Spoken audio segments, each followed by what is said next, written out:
Hello, hello, salon professionals, and welcome to another recording to bring you great value. We're always looking for ways to help people, salon professionals and practitioners in many ways, financially, health-wise, all of those things apply and make us better practitioners and professionals in the salon. So today I'm really excited about our interview. Spencer Wilson is joining us, and he has a plethora of information about how to make your money work for you.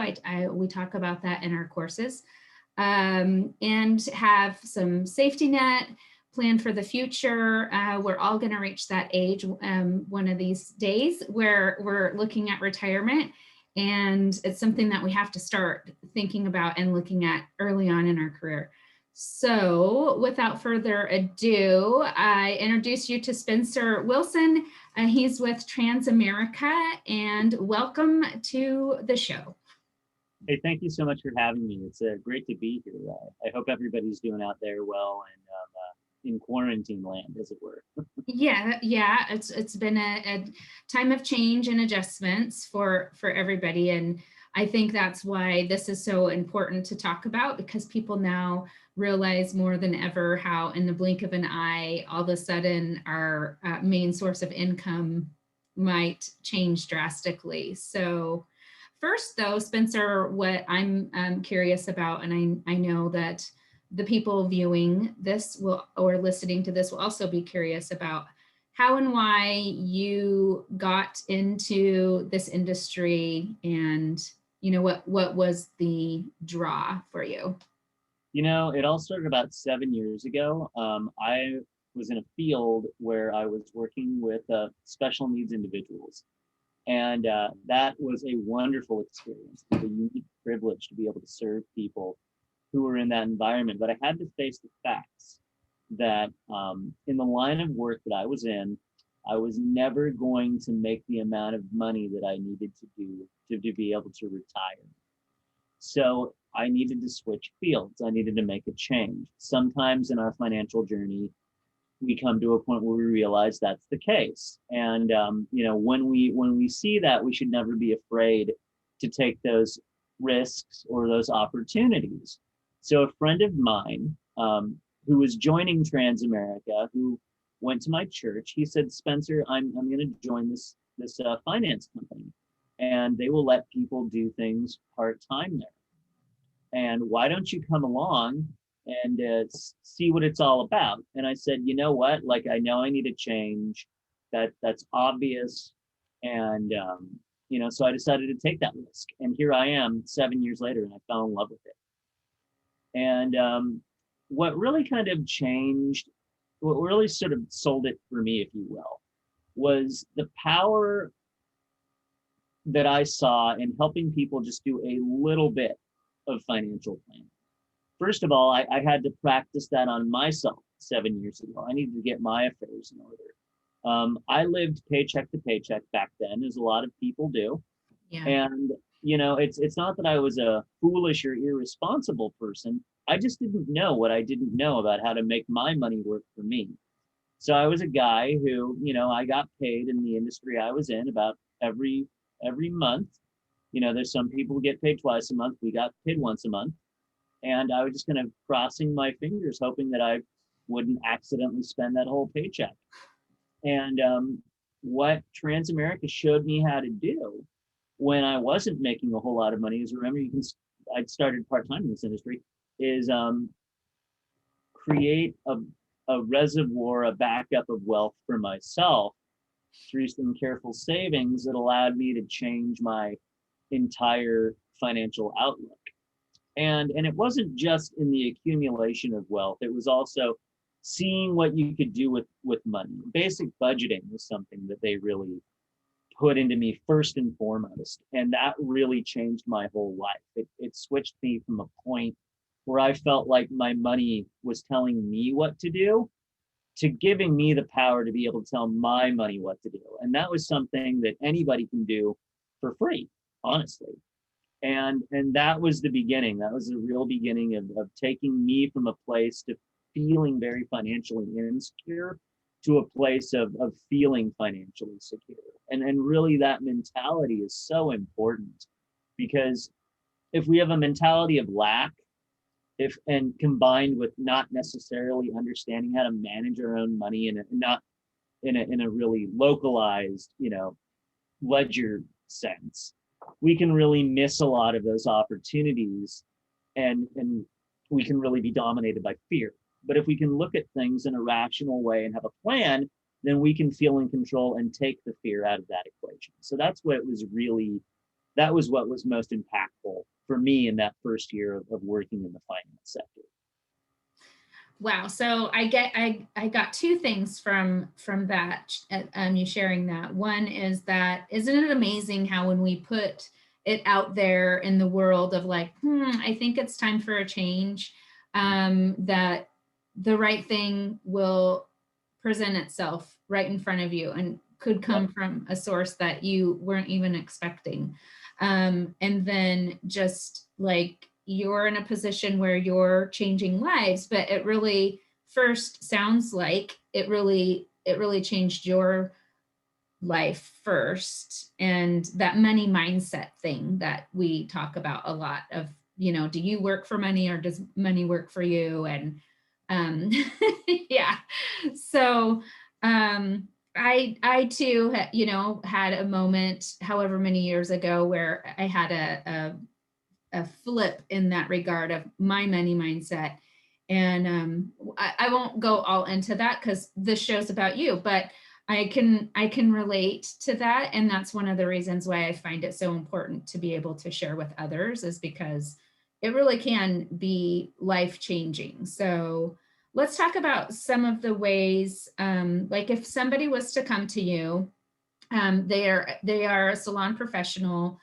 So the way that money comes in a lot of times for practitioners in this industry is different, in regards to, like you said, getting paid once a month. I know that's a difficult lifestyle to set up to where you can do that. What we end up having a lot of times is that the practitioner kind of gets paid in a way every day. But just like little amounts at a time. And so I think because of that, it seems harder to them. Like, I don't know how to make that happen.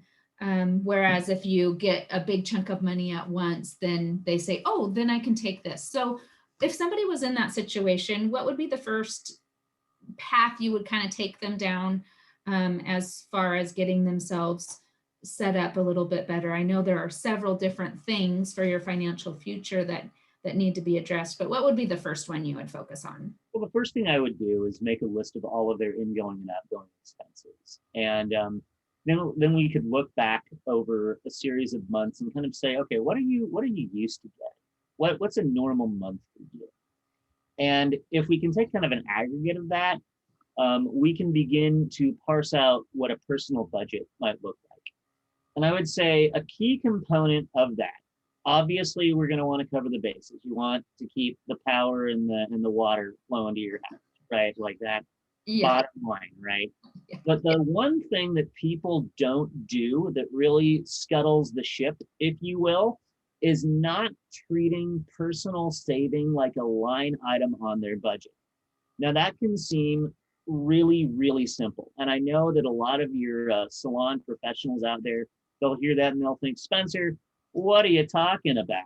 Like sometimes I don't have, I don't know where it's going to come from next. How can I possibly save? Well, here's the key. It's discipline. And of course, I'm never going to advise somebody to not pay their bills on time. I'm never going to advise somebody to not buy food for their kids, right? But you've got to treat personal savings like a line item on that budget. What I generally tell people to do is try to save 10% of everything you get. Now, I'm well aware there are people out there who feel like they can't do that. That's great. There's still hope for you too. Save what you can, even if it's $5. Listen, I was in a point way back when where I was making less than $2,000 a month. Okay. Now that ain't a whole lot. especially in the economy we're in. I know there are people who are making significantly less than even that, but through just saving, like maybe I started at $10 a month. I really did. And the more I felt like through budgeting, I could control my finances, the more I felt comfortable with parting with more and more of that money, not in terms of spending it places, but in terms of holding it back into what's called an emergency fund. And it didn't stay at $10 a month, but that's where it started. And going forward from there, just consistently putting money in and not touching it, it eventually grew into an emergency fund that was larger than a lot of the higher end clients who I was counseling. So, and that's just through discipline and saving. And you know what? Maybe for you, it's at the start, it won't grow into thousands of dollars. Maybe for you, it'll grow into $100, $200, $300, right? And maybe you blow that all on the fact that the tires go out one day or the washing machine breaks. But you know what? It's so much better to have that money than to charge a repair like that on credit. And that is the true purpose of an emergency fund, to bail us out when life comes and asks us to spend money on something we need that is a large ticket item like that. Yeah. And just having that will kind of save you from needing to go into debt and from making those high interest payments down the road. So that'd be the first place I'd start. Yeah, and it seems like those things that are guaranteed to come eventually, what that can be in many different forms. It's never a good time. It seems to always come at the worst time. It's going to have happened at a worse time. Yeah. Type thing. So yeah, I agree with that.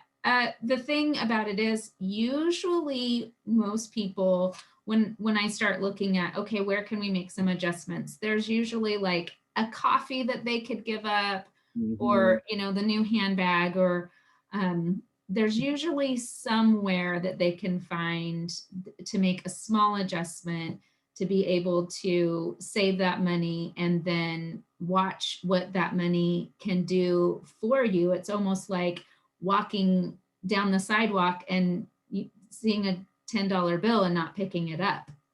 Exactly. It starts to become that snowball effect of, yeah, you just saved $10 a month, but that $10 did this, and then that amount of money did this, and then it did this. And so I don't know, it's fun for me to watch that happen. So okay, so we talked a little bit about the like short-term thing. Oh, I'm sorry, did you have another point? Oh no, I just sometimes I hear with people I talk to, is like, hey Spencer, I feel really stressed out. Like I do I have to give up all my coffees? Can I never buy a handbag ever again? Yeah. And my answer to that is, we have a saying at the office I work with. We're going to cut the fat, but we're not going to cut the bone. Sure, yeah. You know what? Go out for a coffee. You know what? If you find like a nice handbag on eBay or something like that, snatch it up. But you know what? Like maybe treat like going out to coffee more like a treat. Right? As opposed to something that's every day. Maybe, if you have already a nice handbag, you don't need 2 or 3 more. Something that I gave up doing when I was younger was, I stopped buying video games all the time and things like that. It's okay to make those small sacrifices without sacrificing everything, right? Because you need some emotional buy-in to doing this. And if everything's just no fun, then it's human nature. We probably won't do it. Yeah. On that note, it made me think of, before the pandemic, we ate out a couple of times a week, and then not being able to eat out. Now, whenever the opportunity presents itself, it's like, I appreciate it so much more. So like you said, the coffee being a treat, you'll appreciate that coffee tenfold because it's not a daily event for you. So, okay. So we kind of touched on the short-term goal that you could look at. Now let's talk a little bit about like more of a long-term goal. You have a client that you're trying to set up for retirement, or Yeah. there may be family members, estate planning and stuff like that. Talk to me a little bit about that. So building up to your retirement savings, it's a journey, not a sprint, Mhm. right? So sometimes we need to start small, but here's the important part. You've got to start. Whether or not it's me, whether or not it's somebody at another company, start to somebody, start to somebody, talk to somebody even this week about setting up a Roth IRA, because that plan is tax advantaged. Yes. If you have another job where you have a 401k, be taking advantage of that 401k. It's the same principle really behind saving for your emergency fund. But the issue is that you have to start and you have to treat it like a line item on your budget. Because if you don't, it will never get done. Right. And then people reach the place where it's time for me to retire, and that's just not an option for me because I can't live on Social Security alone. I don't know many people who can live on just Social Security alone. And the fact is, for you and I, they talk all the time about like, will it even be there anymore when we retire? So we've been hearing that for years. So I want to know a little bit more about Transamerica and like, is this something that if somebody wants to get in contact with you, and we'll talk about contact information later, but are you able to help people that are across the nation? I mean, how far out can your reach go? So I'm licensed in multiple states up and down the West Coast and up to the Rocky Mountains. Definitely, I can do business in the whole country. Each state has its own licensing procedure, but normally what happens is that if I want to get licensed in another state, I just pay a fee. So I can help people all over the country and in Canada. So distance in that respect is not really a hindrance to me being able to work with somebody. Right. And definitely I work with folks from all different stripes and backgrounds. There's really nothing I love more than helping somebody feel like they've got control of their finances. And I just love doing it. Yeah. So, and especially with today's technology, we used to be so everything needed to be face to face. I'll come to your office. And if that's one thing that I feel is a silver lining or a positive that came out of going through a pandemic, is that people are more open to meeting like this, like you and I are. And so if you're able to work with people in that way, you don't necessarily have to travel, and you can handle all of those things like this. Am I correct in saying that? Yeah. In fact, we were just, I and my business partner were just speaking with somebody in Florida the other day. So I'm in Oregon, for those who don't know. So that's the opposite end of the country. So, but definitely I love talking with people from all sorts of time zones. It's a great time, and that's one of the few benefits of COVID. There aren't many, but one of them is that we've all discovered that we all have some friends we never knew we had all over the nation, thanks to online platforms like this. Yes. I've been so thankful for that. I thought, oh my gosh, if we would have entered into this however many years ago before this was an option, how different it would have been. Just sharing kind of a personal note, one of the reasons why I was so attracted to Transamerica was about this book. I talk about this book in my courses. It's one that I recommend, and I'll just show it for everybody. How Many works, and it makes me laugh, but Stop Being a Sucker. I love this book, and people who have worked with me in my courses and stuff already know that I have a slight learning disability, a reading disability, if you will. And so I don't usually read. I listen to audio really well. But this book I read from cover to cover, super easy. I refresh my memory. What grade level do they say? It is a 7th grade reading level. 7th grade reading level. So But like, you know, it has cartoons and things like that in it. And it was so informative. Like, it's so broken down. Yes, it's at a 7th grade reading level, but I feel like the reason why that's so important is because a lot of books that talk about investing and stuff like that, it's not broken down into layman terms. So you're reading it and you're just, it's confusing on what that means. But so super piece of educational information. So tell people maybe how I know it's on Amazon. That's my take on the book. What would you like to share about the book? Well, the whole point behind that book is the fact that a lot of people in this country are what we call financially illiterate. Now, we all know what normal literacy is, just being able to read and write. And America has done a great job at making sure its citizens are literate in terms of being able to read and write. Unfortunately, just ask yourself, when's the last time you took a finance class? In our public school system, can you remember a time when you took a finance class? And if you can, what grade was that? And what sort of information did you retain out of it? You see, that's one thing our nation has unfortunately fallen short of. You know, people, and when I say financially illiterate, you know, that's not normal people's fault that they haven't been educated like that. It doesn't mean they're bad. It doesn't mean they're lazy. It doesn't mean they're unintelligent. It's just they were never taught by any of their authority figures in their life. Maybe their parents, if their parents understood something about the complexities of finance, but mostly not. I mean, we can see the negative impact of that in our society. Did you know that 44% of adults cannot lay their hands on $400 in the event of an emergency? Or here's another frightening fact. Most credit card debt carried by families is around the $10,000 mark.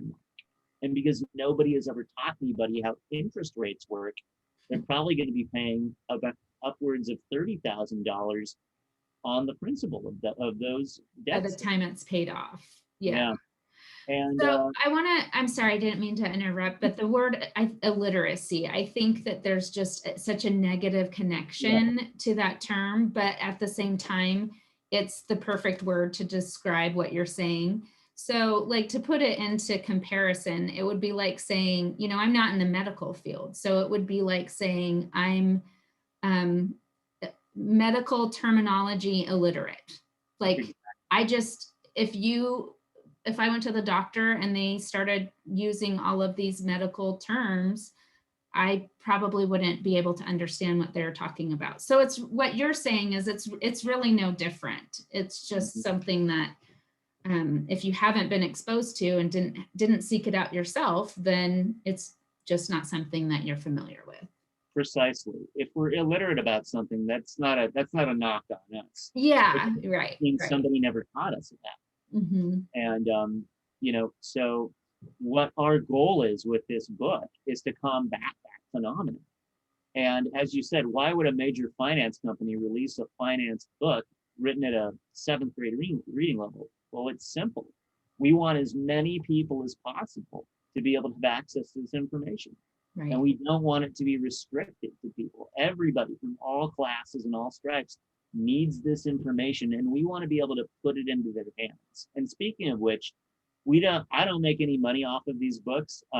Later, we'll include some contact information if you want to get a hold of me.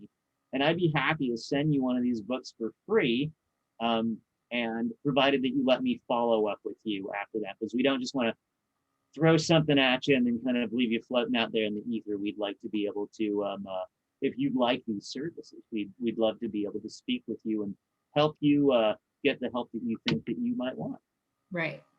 Yeah, I love it. I love the book, and feel the same way that you do about it. Like any salon professional, if they don't have this type of knowledge moving forward, it's priceless. No pun intended, I guess. But so again, that is the reason why I was so excited and wanted you to be able to share more information. So I can always put your contact information in the show notes, so or in the comments, depending on where you're seeing this, so that you can see that any time that you want to come back to this video. But on top of that, why don't you just go ahead and share with us here what would be the best way for somebody to reach out to you? The best way to reach out to me is through email, I think. And so I guess maybe my full email is spencerywilson2@gmail.com. And and definitely we'll include that at the bottom of the video so you can see the correct spelling. Yeah, I will, but that's what you prefer. That's the best way, is via email versus a social media site or something. And I can also include my LinkedIn page as well. LinkedIn, okay. And I definitely have, and I'll include my personal website as well. But that's kind of a mouthful, so I think it's okay. We'll make note of it. And so if somebody was to email you or send you a message on LinkedIn, you know, what would you want them to refer to this video as a referral, and then just that they're interested in the book and their address? What details should we? Please do. You just refer to this video, refer to the Be Savvy Salon, and definitely include your contact information. And if you would like a copy of the book, a PO box where we can get one to you. Yeah. Okay, that's excellent. So any final thoughts of that you would like to share? Just financial change is possible. If you feel like you're in a place where it just looks dark, or where you're stuck, or where you're confused, please just know you're not alone. There are a lot of other people out there who feel that way. And guess what? There are a lot of people out there who get past that part in their lives every single day. The future that you want in terms of your finances is yours to build, and it's very possible to do so. And so never give up and never surrender. How about that? I love it. That's a great final thought. Very powerful. So Spencer, thank you so much for joining and with this interview and all that you share. You definitely give great value. One of the things that I talk about all the time is, my legacy is that I want to have a positive impact on the world. And I feel like you and I share in that, right? We have different areas of expertise, and I think, working together, we could definitely make a positive impact in the industry. So thank you again. And thank you to the listeners or the people watching this video. I hope that you found as much value in it as I did. And remember, be salon savvy. It makes all the difference. Thank you so much for having me. It was an absolute pleasure. Anytime. Thank you. All right. Talk to you soon. Bye-bye, everybody.